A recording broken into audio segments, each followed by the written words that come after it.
এবার একটা পোস্ট আপনাদের সামনে রাখবো, যেটা করেছেন বিজেপি সাংসদ সৌমিত্র খাঁ, যেখানে তিনি লিখছেন, বিহারে জয়ের পথে আমরা, এবার পালা বাংলার।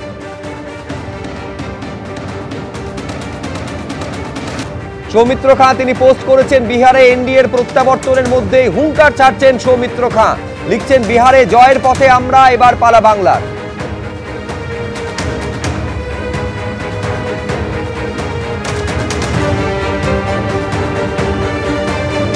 আমি বিশ্বনাথ চক্রবর্তীর কাছে আসবো। এই ব্রেকআপটা অত্যন্ত গুরুত্বপূর্ণ বিশ্বনাথ দা, যেটা হচ্ছে বিহারে প্রায় 67% ভোট পড়েছে, যার মধ্যে মহিলাদের ভোটদানের হারটা অত্যন্ত ইন্টারেস্টিং। সেটা হচ্ছে পুরুষদের দেখা যাচ্ছে 63%, 9% বেশি মহিলারা ভোট দিয়েছেন, 71% মহিলারা। তার মানে মহিলারা একেবারে ঢেলে কার্যত ভোট দিয়েছেন, এই একেবারে জেডিইউর পক্ষে ভোট দিয়েছেন, সুশাসনের পক্ষে ভোট দিয়েছেন। আপনার ব্যাখ্যা কি, ফ্যাক্টর কি হলো? দেখো, অনেকগুলো ফ্যাক্টর নিয়ে আমরা আলোচনা করতে পারি, কিন্তু ভোটের আগে হাত গরম টাকা 10,000 টাকা দেওয়াটা মহিলাদের, এটা কিন্তু সবচেয়ে সিঙ্গেল মোস্ট ইম্পর্টেন্ট ফ্যাক্টর।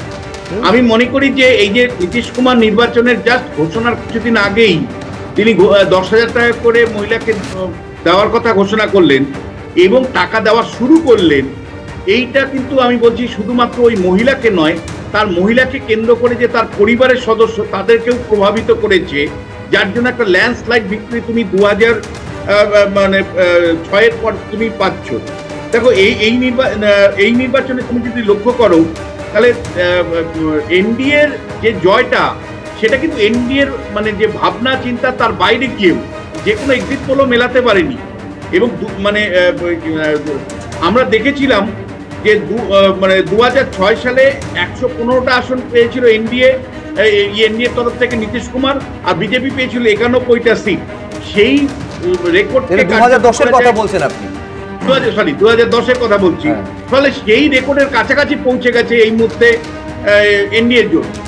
এবং একই সাথে তুমি লক্ষ্য করো যে এসআইআর নিয়ে যে বিরোধীরা পদযাত্রা, একটা সারা ভারত জুড়ে একটা আন্দোলন গড়ে তুলবার চেষ্টা করেছিল, বিহারে তো বিরাট পরিমাণে আন্দোলন গড়ে তুলবার চেষ্টা করেছে মানে রাহুল গান্ধীর নেতৃত্বে তেজস্বী যাদবরা, তার কিন্তু রিফ্লেকশন তুমি দেখতে পাচ্ছ না। বরঞ্চ গতবারের একটা হাড্ডাহাড্ডি লড়াই আমরা 2020 সালে দেখতে পেয়েছিলাম, এবার কিন্তু হাড্ডাহাড্ডি লড়াইয়ের কোনো জায়গা নেই। আমি তো বলছি ভোট পার্সেন্টেজ দিক থেকেও এবার কিন্তু এনডি অনেকটা ভোট বাড়িয়েছে। যেমন বিজেপি গতবার 19.46% ভোট পেয়েছিল, এবার এখন পর্যন্ত যে কাউন্টিং হয়েছে তার 21.57% ভোট পেয়েছে, অর্থাৎ 2% ভোট বাড়িয়েছে।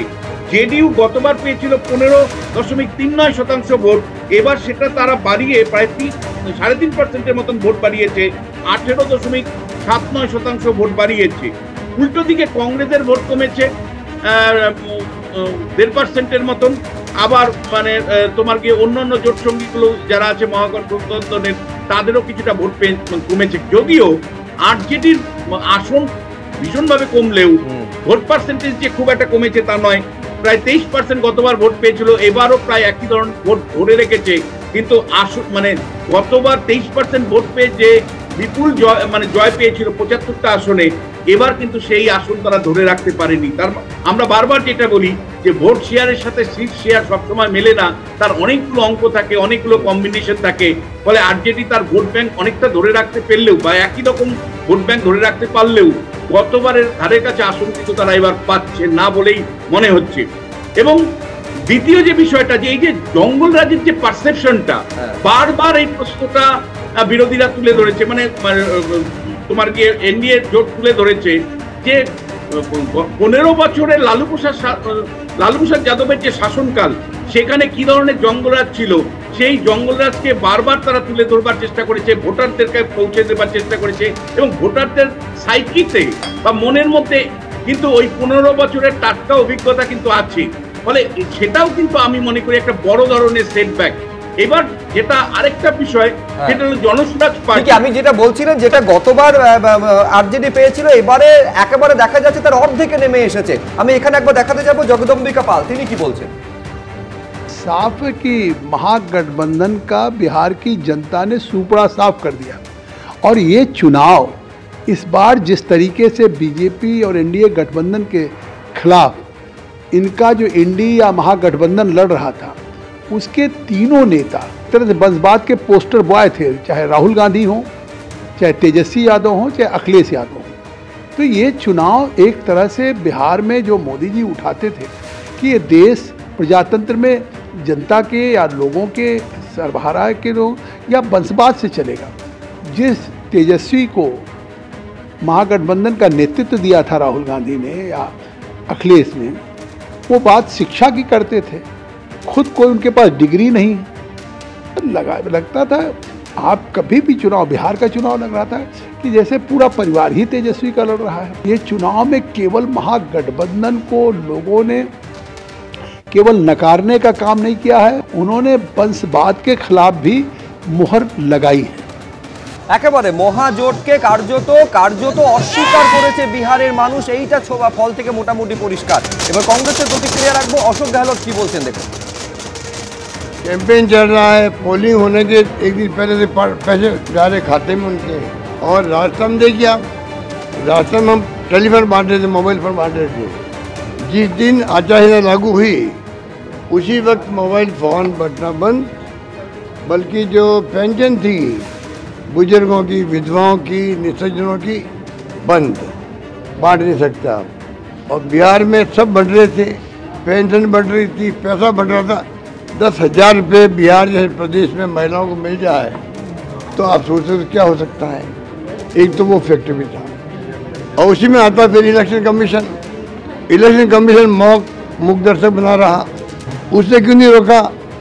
10,000 रुपये बढ़ रहे थे, चुनाव चलते हुए इलेक्शन कमीशन रोकना जीता, उसको रोका ही नहीं उन्होंने। हाँ, जीतना एक बात है, चुनाव जीत जाएंगे ये लोग इलेक्ट्रल बॉन्ड के माध्यम से। ईडी के নোটিশ যাও, 4 কোটি आ रहे, 100 কোটি आ रहे, तो নোটিশ खत्म हो जाता है। আমি রাজস্বীর কাছে আসবো। একটা জিনিস পরিষ্কার, যেটা গত একাধিক ভোটে সেটা দেখা গেছে যে মহিলা ভোট যার বিহার তার 71% ভোট দিয়েছেন, যেটা পুরুষের থেকেও বেশি, এবং এটা হয়তো আরো দিন গেলে স্পষ্ট হবে যে কত শতাংশ মহিলা ভোট সেটা এনডিএ এর অনুকূলে গিয়েছে।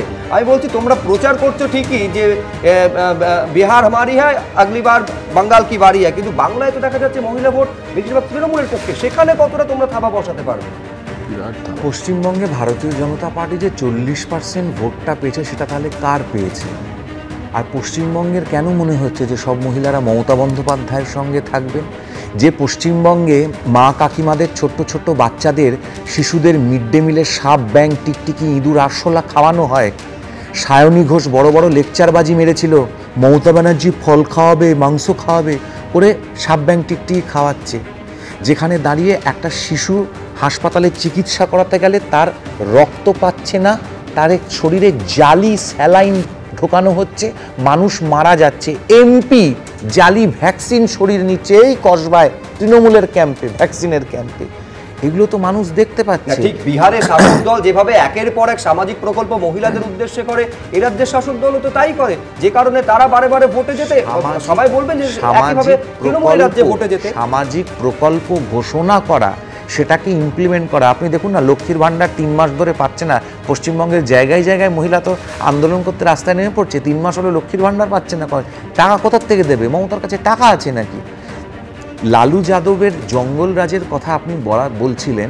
22 জন ইঞ্জিনিয়ার হত্যা হলো লাস্ট টার্মে, যখন লালু প্রসাদ যাদবের সঙ্গে ক্ষমতায় গিয়েছিলেন।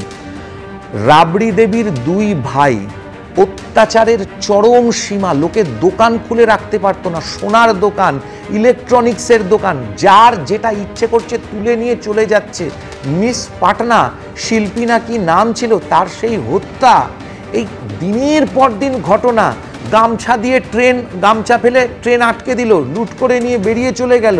ইলেকট্রিসিটি 7 থেকে 8 ঘন্টা থাকতো, এখন 24 ঘন্টা থাকছে। পুলিশ ছিল 42,000, বর্তমানে 1,35,000। পুলিশ স্টেশন ছিল 817, বর্তমানে 1380। এক্সপ্রেসওয়ে 0 কিলোমিটার, এখন 2000 কিলোমিটার। রাস্তা ছিল 8000 কিলোমিটার, এখন 1,20,000 কিলোমিটার। বাজেট ছিল 23,885 কোটি, এখন 3,16,895 কোটি। স্টেটের অ্যানুয়াল গ্রোথ ছিল 3%, বর্তমানে 11%। পার ক্যাপিটা ইনকাম ছিল 7,840, এখন 66,828। আইটিআই 23টা ছিল, এখন 152টা। মেডিকেল কলেজ 6টা, এখন 15টা, 21টা আরো কনস্ট্রাকশনে। হেলথ বাজেট 705 কোটি টাকা ছিল, এখন 20,000 কোটি টাকা। এগুলো উন্নয়ন ছিল না, এই উন্নয়নগুলো ছিল না, এর জন্য মানুষ ভোট দিয়েছে। এটাকেই ভোট চুরি বলে বলা হচ্ছে। আন্দাজটা টাইপ করিয়ে নিয়েছে। রাজশ্রী লাহিড়ী এবং রাজশ্রীর দাবি হচ্ছে এই উন্নয়নের অনুকূলেই কিন্তু ভোট পড়েছে, মানুষ ভোট দিয়েছেন, যার কারণে আরেকবার এনডিএ ক্ষমতায় আসতে চলেছে এবং আরেকবার 10মবারের জন্য মাথায় রাখবেন লংগেস্ট সার্ভিং চিফ মিনিস্টার বিহারে হতে চলেছেন নীতিশ কুমার। এই এনডিএর অন্যতম শরিক হাম জিতরাম মাঝি একটা সময় মুখ্যমন্ত্রীও ছিলেন, তিনি কি বলছেন আপনাদের সামনে রাখবো, পাশাপাশি আরজেডির তরফেই বা কি বলা হচ্ছে পরপর দেখুন। अभी तक जो रिजल्ट आया है, बढ़त है, उसके अनुसार तो यही लगता है कि किसी भी सूरत में हम लोग 160 से नीचे नहीं आवेंगे, 160 से ऊपर ही रहेंगे और वो लोग अपना 70-80 पर रहेंगे। सरकार एनडीए की बनेगी। फिर से नीतीश कुमार निश्चित रूप में हम लोग तो यही मान के चलते हैं कि नीतीश कुमार ही बनेंगे मुख्यमंत्री। हमें लगता है कि जो कांटे का मुकाबला है इसमें अभी रुझानों में है, बहुत जगह पर महागठबंधन भी आगे दिखाया जा रहा है।